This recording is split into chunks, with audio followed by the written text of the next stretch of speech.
Atyától, és az ő egyszülött fiától, az Úr Jézus Krisztustól. Amen. Kedves fiatal pár, kedves Szilvia, Johan, nagyon sok szeretettel köszöntelek benneteket a Kaposvári Református Gyülekezet templomában. Áldott Istent, aki arra indított titeket, hogy eljöjjetek és kérjétek házasságkötésetekre Isten áldását. Hallgassátok most Isten beszédét, úgy, amit írva található az Új Szövetségben, a Galatákhoz írott levél 5. fejezetében, a következőképpen: a lélek gyümölcse pedig szeretet, öröm, békesség. Kérem, a jelenlévőket foglalják el a helyüket.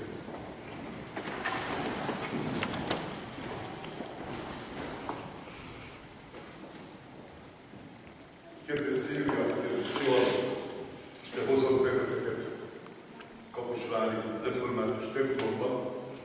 Szép hosszú utat tettetek meg eddig. Mert Kaposmérő, meg Fokváros nem igazán a szomszédban vannak, Dél-Afrika meg Magyarország sem. De hát az Isten rendje ez, hogy az emberi utak, hogyha ő eltervezte, akkor egyszer találkoznak. Tudom, nem itt találkoznak az útjaitok, korábban találkoztak már. Tulajdonképpen, ahogyan elmondtátok, regényes körülmények között. De hát most itt vagytok, és szeretnék nektek arra a közös útra, ami ma hivatalosan elkezdődik is útra valóban. Egész pontosan nem is én szeretném adni ezt az útra valót, hanem az Úristen, aki azért, és ezt talán tudjátok, talán nem, remélem tudjátok, ott volt az eddigi utatokon, veletek volt, sőt, mi református nagyon hiszünk abban, hogy nincsenek véletlenek az életünkben. Azt találkoztatok, azt, hogy most itt vagytok, az, hogy együtt mennek tovább, házaspárként, az, ami hittünk meggyőződésünk szerint, az Úristennek a döntése, és nem egyszerűen csak ti kettőtök elhatározás. Az útra való tehát 3 szó a Bibliából, 3 nagyon fontos szó. Szeretet, öröm, békesség. Mindegyikről szeretnék néhány szót szólni. Az első a szeretet. Ugye, akkor, amikor Pál apostol leírja a szeretet himnuszát, akkor azt mondja, hogy a legnagyobb a szeretet. Mindenek fölött van. És tudjátok, nagyon érdekes az, hogy amikor a Biblia szeretetről beszél, amikor Pál apostol ott a szeretet himnuszában is a szeretetről beszél, akkor nem arról beszél, amire mi képesek vagyunk. Nem. Mert azt tudja, hogy annyit ér, amit.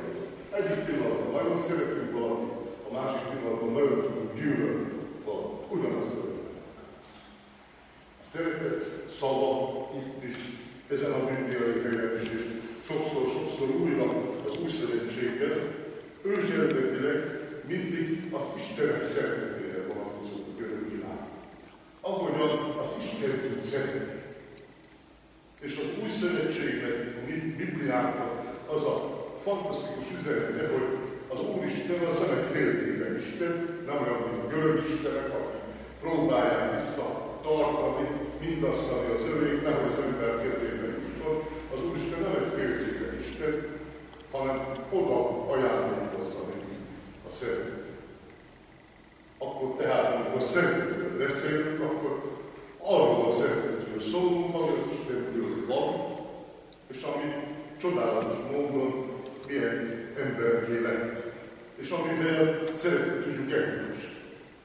A lélek gyümölcse, az Isten ajándéka az életünkben a szeretet. Nem kell biztatni titeket arra, hogy szeressétek egymást. De arra azért szeretnének biztatni benneteket, hogy azzal szeretnék, ami az Úristen ajándéka az életünkben. És ne pusztán azzal, amire ti Mert a milyen kert vagy, az Úristené soha. Ő mindig adja, és mindig ajándékot adja nektek. Hadd mondjak egy mondatot, én nagyon szeretem ezt a mondatot, sokan félreértik, pedig azt gondolom, hogy nagyon sokat mond és nagyon sokat jelent. Azt mondta a kereszténység egyik legnagyobb tanítója, Szent Ágoston valamikor a Krisztus utáni 4. század végén. Szeress, aztán tégy, amit akarsz. Szeress, aztán tégy, amit akarsz. Mert ami szeretetből van, ami az Istentől kapott szeretetből van, az csak ajándék lehet. Annak a világnak, amiben élünk, azok